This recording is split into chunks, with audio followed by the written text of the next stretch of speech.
Le Seigneur soit avec vous.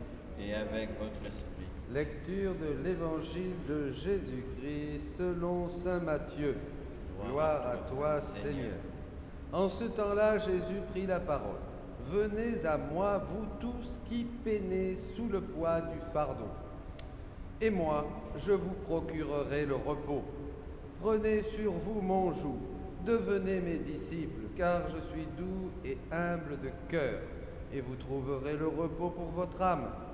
Oui, mon joug est facile à porter, et mon fardeau léger. Acclamons la parole de Dieu. Louange à toi, Seigneur Jésus. Alléluia, alléluia, alléluia, alléluia. Alléluia, alléluia, alléluia, alléluia.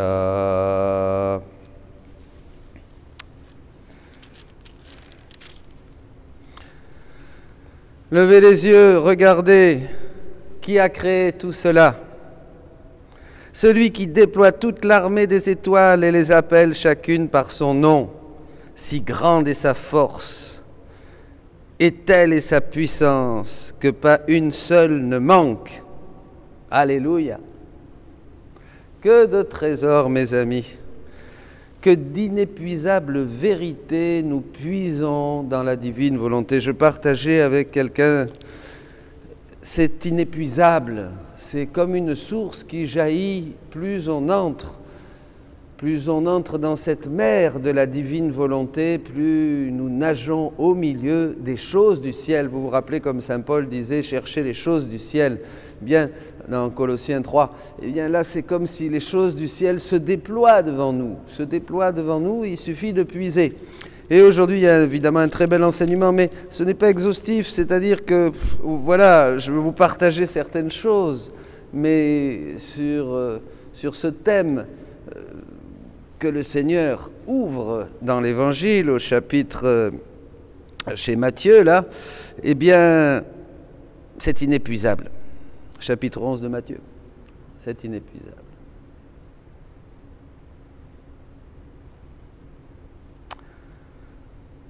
Venez à moi, vous tous qui peinez sous le poids du fardeau.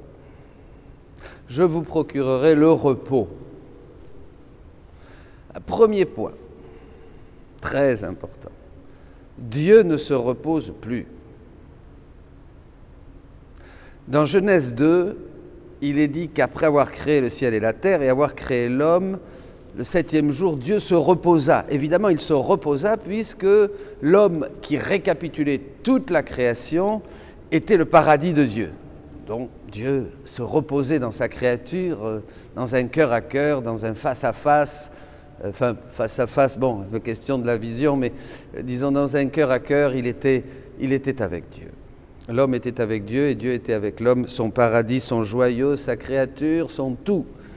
C'est de très belles pages. Et après le péché originel, donc, quand l'homme a décidé de faire sa volonté, de rejeter la volonté de Dieu, l'homme a exclu Dieu de son paradis, c'est-à-dire de lui. En fait, c'est l'homme, voilà, c'est ça, quand l'archange, avec une épée de feu, barre l'entrée du paradis pour que l'homme ne prenne pas de l'arbre de vie et vive éternellement, hein, c'est très simple. L'homme n'a plus accès à une profondeur dans son cœur, c'est une parenthèse, hein, n'a plus accès à une profondeur dans son cœur où justement est la vie divine, où est le Christ. L'arbre de vie, c'est Jésus, bien sûr, c'est le Christ. Donc voilà. Donc, et alors Dieu n'a plus de repos. C'est fini le repos de Dieu. Dieu va être en travail, comme toute la création, travail d'enfantement, vous voyez. Et le Seigneur dit bien, Louisa, nous ne pouvons nous reposer en elle. Et nous avons toujours quelque chose à faire, c'est-à-dire nous ne pouvons plus nous reposer. Parce que dans l'homme, Dieu a laissé quelque chose de lui-même et il devra, donc comme il l'enseignera, sauver d'abord l'habitation, se sauver lui-même, sauver cette habitation qu'est l'homme pour pouvoir ensuite, évidemment, c'est la rédemption, pour pouvoir ensuite donner de nouveau le don de la divine volonté et la vie divine à l'homme. Voilà. Donc, Dieu ne se repose plus depuis le péché originel. Ça, c'est très important parce que là, dans l'Évangile, il nous invite au repos. Et Jésus, justement, nous dit, voilà, venez à moi, je vous procurerai le repos. Alors là, il faut bien comprendre qu'est-ce que c'est. Je vous procurerai le repos. Jésus, donc, veut nous procurer le repos, mais c'est aussi se procurer à lui le repos, parce que tant qu'il ne repose pas en nous, nous ne reposerons pas en lui, et tant que nous ne reposerons pas en lui, il continuera à travailler. Alors il va nous dire, et comme on est dans la rédemption, il va nous dire clairement le moyen. Ben voilà, prenez mon joug, prenez mon fardeau. Qu'est-ce que c'est? Alors la croix, bien sûr, mais qu'est-ce que c'est la croix? Je forme ta croix et tu formes ma croix. Vous vous rappelez ce que dit Jésus aussi à Louisa? Quand je fais ma volonté, je forme la croix à Dieu. Et quand je fais sa volonté, que je vis dans sa volonté, eh bien, je fais disparaître la croix et puis on devient un. Dieu et nous, Dieu et moi. Eh bien, c'est notre volonté propre, c'est cette petite pierre de la volonté propre qui va faire obstacle à la volonté de Dieu et qui va la tourmenter, comme depuis 6000 ans, depuis le péché originel, dira Jésus, la passion de la divine volonté qui ne trouve plus de repos et qui court, qui nous cherche et qui va tout faire pour nous ramener au but, au rang et à la finalité pour laquelle nous avons été créés. Il va commencer avec Abraham, il va continuer avec Moïse, avec les prophètes, il va annoncer le Messie, Jésus va venir, il va voir toute l'œuvre de la rédemption, etc., etc. Il va mourir, agoniser, mourir, ressusciter, envoyer l'Esprit Saint, donner les sacrements pour continuer d'être avec nous et pourvoir à tous nos besoins et nous guérir, la confession, l'Eucharistie, etc., etc. Jusqu'au jour où, à partir de maintenant, aujourd'hui, si vous écoutez ma voix, ne fermez pas votre cœur.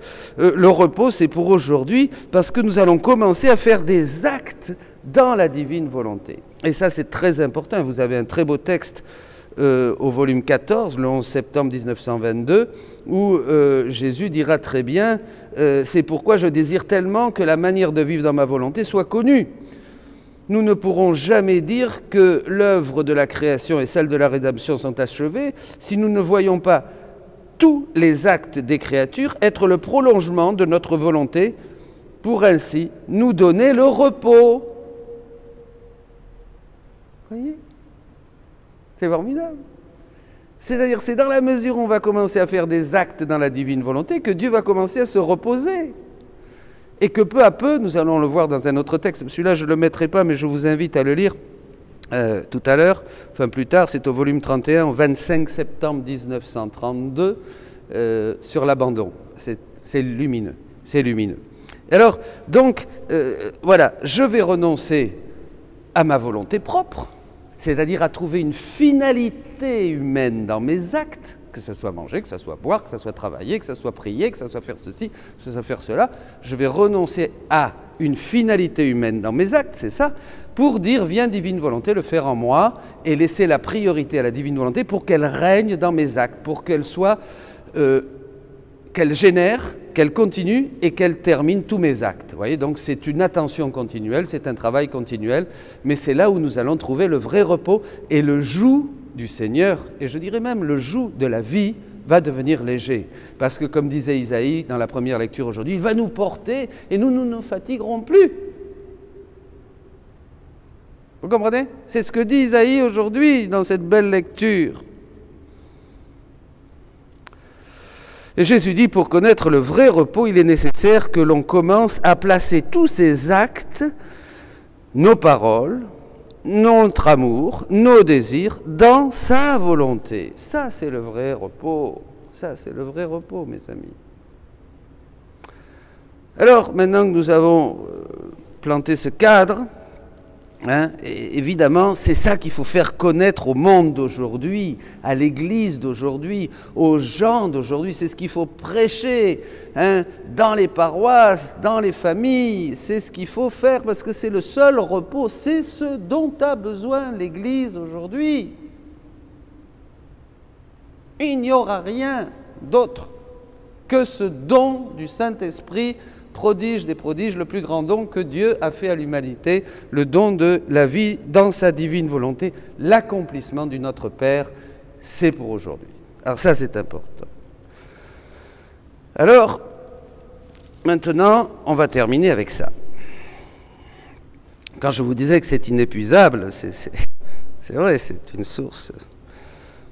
Si tous les théologiens, et je fais un appel à tous les théologiens, mais lisez le livre du ciel. Plongez-vous. Parce qu'en plus, c'est une merveille. Ça renouvelle vraiment notre vision de Dieu, notre vision du monde, notre vision de la souffrance. Ça nous fait entrer dans cet intérieur de Jésus pour voir ce que la divinité faisait dans cette humanité de Jésus qui était là, historiquement au milieu de nous. Mais là au moins, ce n'est plus 3 ans où on cherche à tâtons qu'est-ce qui s'est passé. On voit le ciel ouvert.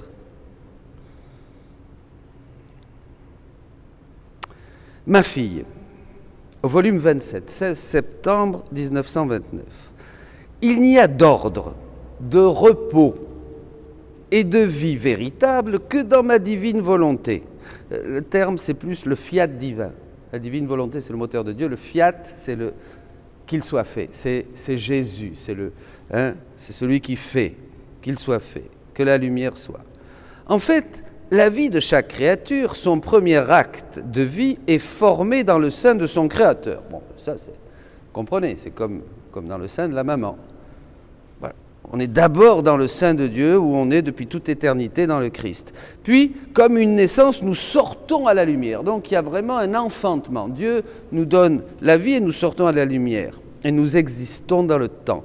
Et comme nous avons en nous la vertu générative, dit le Seigneur, comme elle est notre enfant, cet enfant, cette créature qui est mise à la lumière, elle porte en elle la semence qui va générer, qui va continuer. Donc pour chacun de nous, avec cette semence, la créature va pouvoir faire beaucoup d'autres naissances, beaucoup d'autres actes, et va continuer à manifester sa vie, la vie même de Dieu, de cette vertu générative qui génère des choses. Elle va former, voilà, de saintes pensées, de chastes paroles, le merveilleux enchantement de ses œuvres, le doux bruit de ses pas, des rayons éclatants, de ses battements de cœur.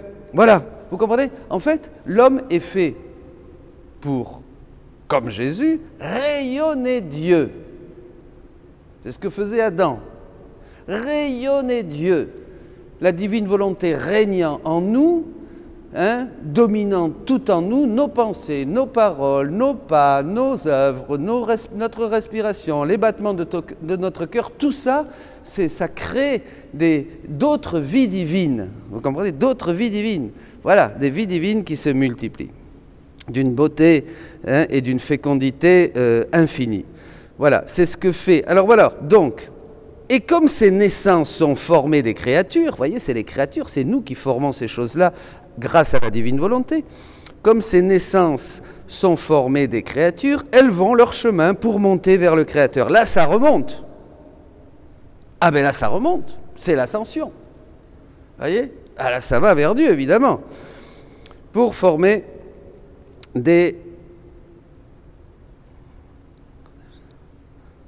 vers le Créateur, pour le reconnaître comme leur Père, pour l'aimer, l'entourer du cortège de sa longue descendance, comme notre gloire et celle de notre vertu générative. Vous voyez, Dieu, la divine volonté en nous, va générer tout un tas d'actes, tous les actes possibles, qui vont être en fait les actes de Jésus.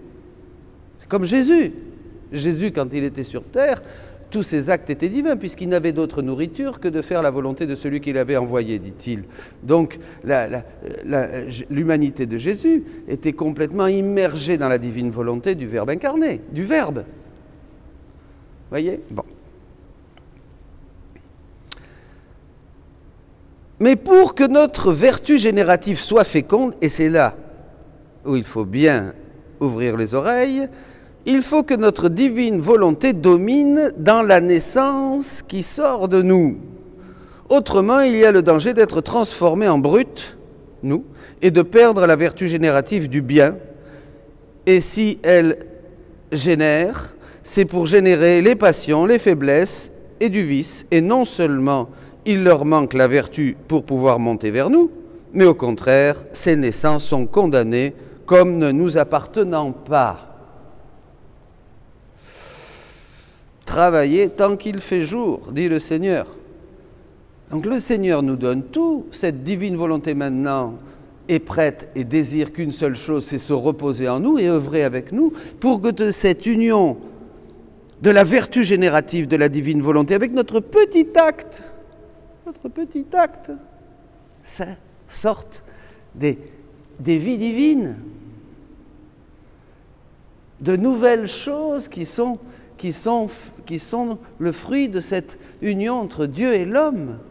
L'homme fait des actes divins, l'homme travaille en mode divin. Et là, comme disait le premier texte, là au volume 14, je ne sais pas si je vous l'ai cité, 14, 11 septembre 1922, nous couvrons, non seulement nous faisons les œuvres de Dieu, mais nous couvrons toutes les créatures. Et je disais à quelqu'un, nous réjouissons aussi les saints maintenant dans le ciel attendent ça. Ils attendent, c'est pas nous, on peut les prier si vous voulez, mais eux surtout ce qu'ils disent, arrête. Fais des actes dans la divine volonté et nous recevons des effluves célestes, des parfums, des jets de lumière et d'amour. On a tellement travaillé, on a tellement souffert. Nous aussi, nous avons tellement travaillé avec Jésus pour que vienne ce temps du repos de Dieu. Et repos de Dieu veut dire aussi notre repos, c'est-à-dire que le ciel entier commence à se reposer.